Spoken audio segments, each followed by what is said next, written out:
হুজুর বললেন আয়েশা রে তুমি কোন খেদমতটা চাও? হযরত আয়েশা আমার নবীকে বললেন হুজুর আমি আপনার গোসলের খেদমতটা চাই গো হুজুর। হুজুর বললেন আয়েশা রে কেন গোসলের খেদমতটা চাও রে আয়েশা? হযরত আয়েশা বলেন হুজুর আপনি যখন গোসল করতে যান একদিন হঠাৎ করে বেড়ার ফাঁক দিয়ে দেখতে পাইলাম অন্য অন্য পয়গম্বররা যখন গোসল করে আর আপনি যখন গোসল করেন কোন নবীজি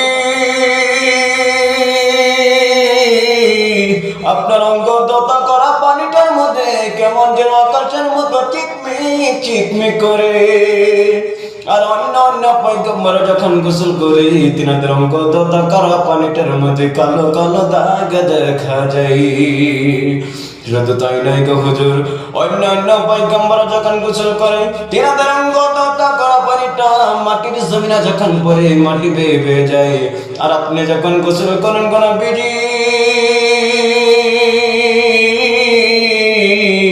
নবীজি আপনার অঙ্গ দতা করা পানিটা যখন মাটির জমিনে পড়ে মাটিটা দুভাগ হইয়া যায়, পানিটা চলে যাওয়ার পর আবার টপ করে মুছে যায়। আমার নবীজি ডাক দিয়ে বললেন আয়েশা রে যাও তোমাকে গোসলের খেদমতটা দিয়ে দিলাম।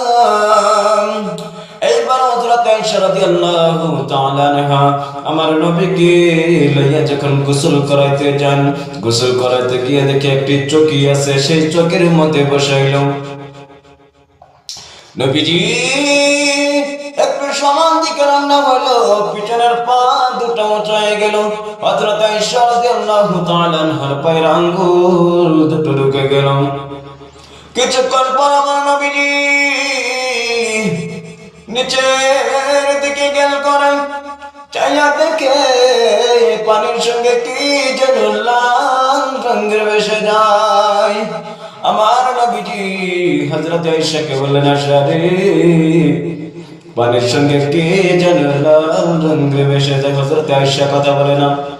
আমার নবীজির খেদমত পাইয়া খুব খুশি হইয়া যায়, আর কোন দুনিয়ার খেল নাই।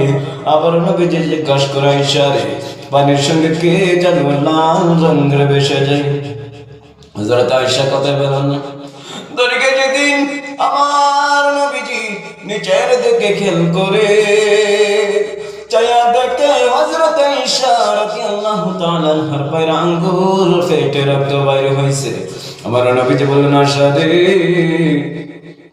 তুমি যদি একবার বলতো হুজুর আপনি একটু সামান দিকে রান্না হন, আমি নবীজি যদি সামান দিকে রান্না হইতাম তাহলে তুমি আয়েশা রাদিয়াল্লাহু তাআলা আনহার পায়ের আঙ্গুল ফেটে এমন করে রক্ত ঝরত না। আয়েশা হযরত আয়েশা বলেন হুজুর